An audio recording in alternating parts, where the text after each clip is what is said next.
අපි Apex කියලා අපි මම මිනිස්ට්‍රි එකේ වැඩ කරන නිසා මම දන්නවා Apex hospital කියලා ලොකු hospital එකක් තියාගෙන චූටි hospital එක අප පවරයිස්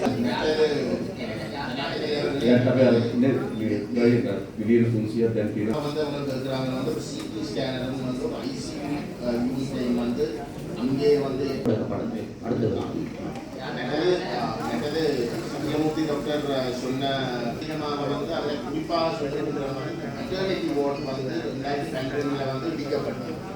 அதுக்கு பிறகு வந்து இன்றைக்கு வந்து கிட்டத்தட்ட ஒரு 16 வார்டு இருக்க வேண்டிய இடத்துல வந்து நம்மளே சேவா சங்க ඉතාමත්ම පැහැදිලිවක් තියෙනවා. ලොකු සර්වාව සමහර ඩිරෙක්ටර්ස්ලා නිසා ඒගොල්ලෝ බෝඩ් සර්ටිෆිකේෂන් එකක් නැවිගේෂන් කියන සමහර ඔෆිසර්ස්ලාට යන්න බැරි වෙලා තියෙනවා. ඒක වැරදි. සාමාන්‍යයෙන් අපිට බෝඩ් සර්ටිෆිකේෂන් එකක් නැතුව දෙකින් වැරදි විදිහට පත් කරලා තියනවා නම් ඒක ගැන සොයා බලලා ඒ අදාළ වෛද්‍යවරයාව අයින් කරලා බෝඩ් සකල දෙමළ සිංහල ભેදමන් නැතුව බෝඩ් සර්ටිෆිකේෂන් තියෙන එකනව කරනවා කියලා පත්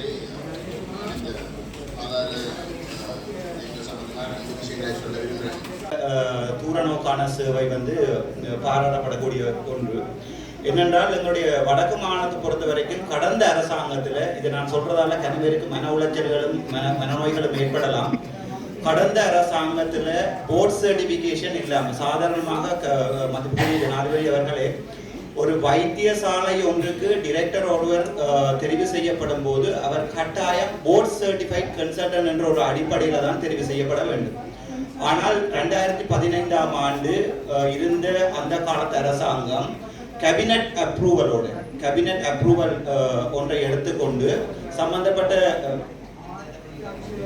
சம்பந்தப்பட்ட வைத்தியர் ஒருவருக்கு யாழ்ப்பாணம் போதனா வைத்தியசாலை ஒருவருக்கு போர்ட் சர்டிஃபிகேஷன் இல்லாமல் இன்போஸ்ட் ஒன்றை கொடுத்திருக்கார்கள். நான் வந்து ஒரு வைத்தியசாலையின் அட்மினிஸ்ட்ரேட்டர் அடிப்படையில் எனக்கு இது சம்பந்தமாக சுகாதார அமைச்சுக்கு எழுத்து மூலம் தெரிவிச்சிருக்கிறேன். அப்போது அவர்கள் எனக்கு சொல்லியிருக்கிறார் அவருடைய போர்ட் சர்டிஃபிகேஷன் சம்பந்தமான தரவுகளை எடுத்து தருவதாக.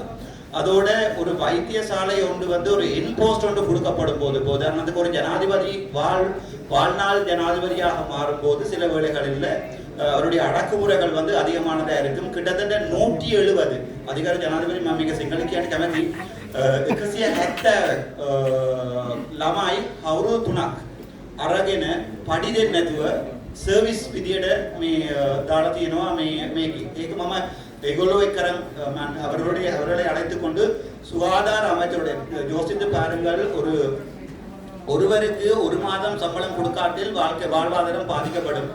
170 பணியாளர்களை 3 வருடங்களுக்கு சம்பளம் கொடுக்காமல் இந்த அடிப்படையில் அரசாங்க நிறுவனம் ஒன்றில் சம்பந்தப்பட்ட வைத்திய அதிகாரி அவரை இன்போஸ்ட் என்பதால் யாரும் அவரை எதுவுமே செய்ய முடியாது பணியமர்த்தி இருக்கிறார். அதை கதைக்க போன போது சம்பந்தப்பட்ட அவ்வளவு 170 பணியாளர்களையும் வற்புறுத்தி கடிதம் வாங்கி இருக்கிறார். நான் தொடர்ந்து வேலை செய்வேன் இலவசமாக என்ற அடிப்படையில் வற்புறுத்தி கடிதம் வாங்கி இருக்கிறார். அது தவிர அதை கதைக்க போன பல அந்த தொழிலாளிகளை வந்து வைத்தியசாலையை விட்டு வெளியேறி இருக்கிறார்.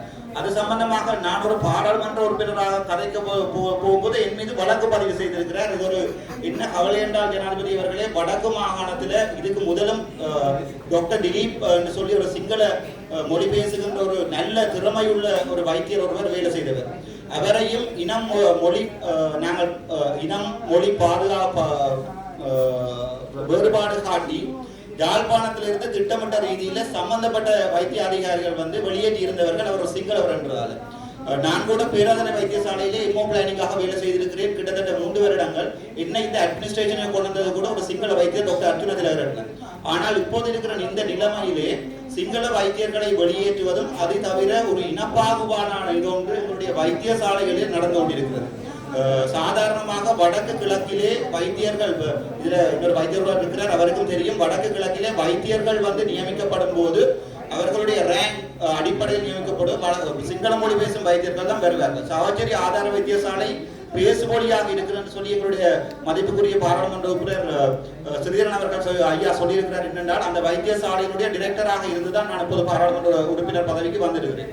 அந்த வைத்தியசாலை ஐயா டைபி தரத்துக்குரிய வைத்தியசாலை.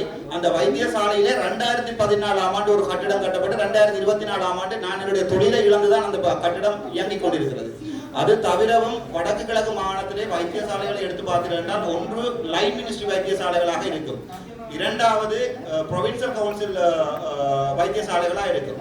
லைன் மினிஸ்ட்ரி வைத்தியசாலைகளுக்கு நாங்கள் வளங்களை கொண்டு கொட்டுவதால் சென்ட்ரலைசேஷன் எனப்படுகின்ற பிரச்சனை உருவாகும். அதாவது வந்து ஒரு வைத்தியசாலையிலே நோயாளர்கள் தொடர்ந்தும் லைன் அடிக்க வேண்டிய நிலைமையோடு வரும்.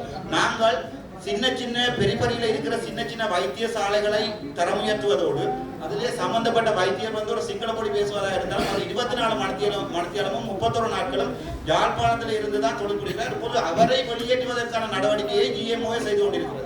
நான் இப்போது பார்த்திருக்கிறேன், எங்களுடைய சமன்பத்திரன் அவர்களுக்கு எதிராக ஆதார வைத்தியசாலை சாவச்சேரி மட்டுமல்ல வேலணை வைத்தியசாலையிலுமே அவருக்கு எதிராக நடவடிக்கை எடுத்து கொண்டிருக்கிறது.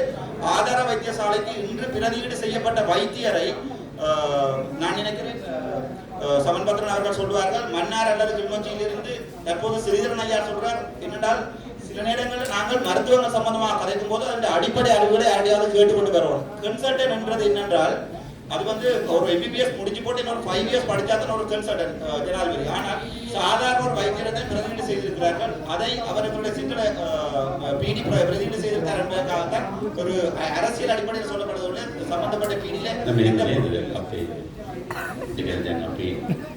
කවර රෝගවලට හරි යම් කාර්යයක් කරමින් හිටපු වගකීමක් තිබුණු වෛද්‍යවරයෙක් මාරු කරනවා නම් අපි ඒකට විකල්ප වෛද්‍යවරයෙක් ලබා දෙන්න ඕනේ. ඒකනේ අපි ඒ ප්‍රතිපත්තියට යමු. එතුමා යම් ඔපරේෂන් කරමින් හිටිය නම් මැදිහත් වෙමින් තිබුණා නම් එතුමා ඉවත් කරනවා නම් ඊට විකල්ප වෛද්‍යවරයෙක් ලබා දෙන්න ඕනේ. දැන් මෙතන වෙලා තියෙන්නේ වෛද්‍යවරු දෙන්නෙක් ඉවත් කරලා තියෙනවා. නමුත් ඒකට අවශ්‍ය වෙන වෛද්‍යවරු ලබා දීලා නැහැ. අපි බලනවා ඒක ට්‍රාන්ස්ෆර් කරලා තියෙනවා. ඒ ට්‍රාන්ස්ෆර් එක තාම ක්‍රියාත්මක කරලා නැහැ. හරි ඒකනේ අපි ඒක කරමු. ඒතකොට තියෙන්නේ මේ දෙන්න අපි ඉවත් කර ඒ දෙන්න ට්‍රාන්ස්ෆර් කරනවා නම් ඊට දෙන්න තාම අපහසු නම් අර දෙන්නම කෙටි කාලයකට තියන්න කියලා නිල්ලීම තියෙන්නේ. අපි ඒක බලමු.